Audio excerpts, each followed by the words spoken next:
ada dua peristiwa hukum, peristiwa kilometer 10 dan peristiwa di rumah sakit. Peristiwa kilometer 10 itu memang gagal yang kecelakaan. Begitu kecelakaan masuk rumah sakit pada tanggal 8 itu menjadi urusan rumah sakit. Nah, dari urusan rumah sakit ada 4 hari tenggat waktu.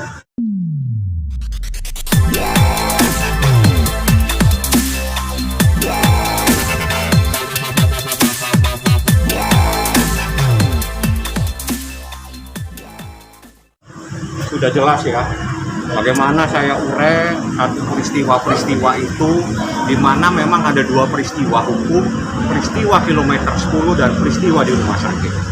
Peristiwa kilometer 10 itu memang gagal yang kecelakaan.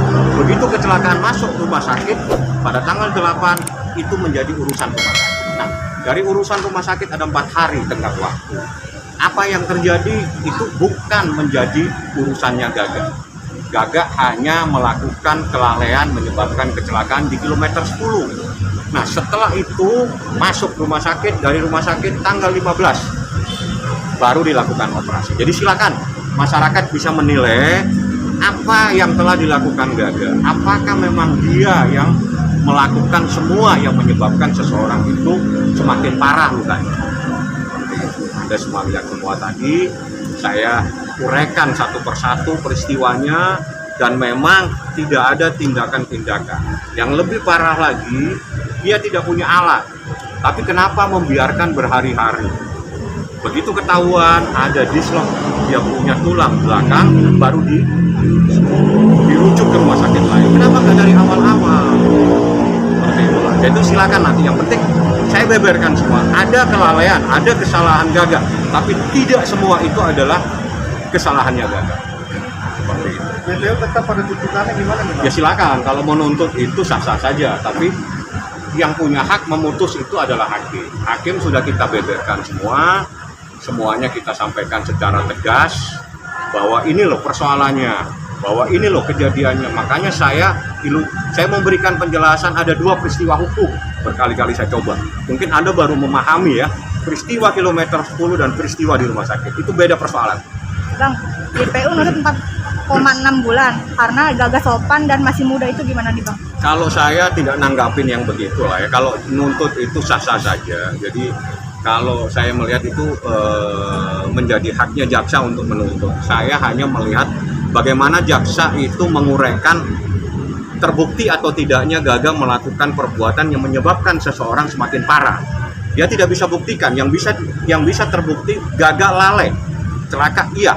Tapi siapa yang menyebabkan sampai korban itu tidak bisa digerakkan kakinya, sampai di persidangan tadi tidak ada yang bisa buktikan. Saya malah bisa buktikan bahwa itu ada kelalaian, ada keterlambatan. Jadi kalau orang terlambat diobati, saya nggak tahu apa yang terjadi, karena itu menjadi ranahnya kedokteran. Seperti itu. Jadi biar masyarakat tahu seperti apa. Tapi Gagak tadi baca surat itu ide siapa, Bang? Itu saya kasih hak. Anda punya hak untuk menyampaikan apa saja Anda sampaikan. Sepanjang koridornya Anda minta maaf, Anda salah, ya salah, tapi Anda juga sampaikan seperti apa kejadiannya di rumah sakit. Dan dia juga titip surat kepada saya. Ini mungkin kalau belum ditanya lagi, ini ada surat terbukanya Gagak. Saya ini Gagak itu membuat surat terbuka yang ditujukan kepada beberapa orang di sini. Jika saya diizinkan, saya akan bacakan halaman 1 dan halaman terakhir supaya tidak banyak yang saya nanti ini saya kasih. Yang pertama itu surat terbuka Gagak Muhammad. Izinkan saya memberikan judul dalam surat terbuka ini dengan judul Hidupku di antara kekuatan cintanya dan hukum.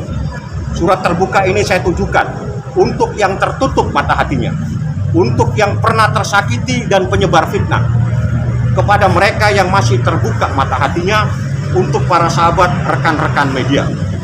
Halaman selanjutnya saya tidak baca, biar saya kasih nanti teman-teman.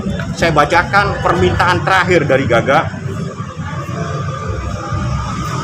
Dia hanya menyampaikan pesan kepada mereka yang masih terbuka mata hatinya, dan juga kepada pihak-pihak yang telah membenciku dengan secara membabi buta, mencampuri proses persidangan ini dengan membentuk opini sedemikian rupa serta memfitnahku betapa jahatnya saya.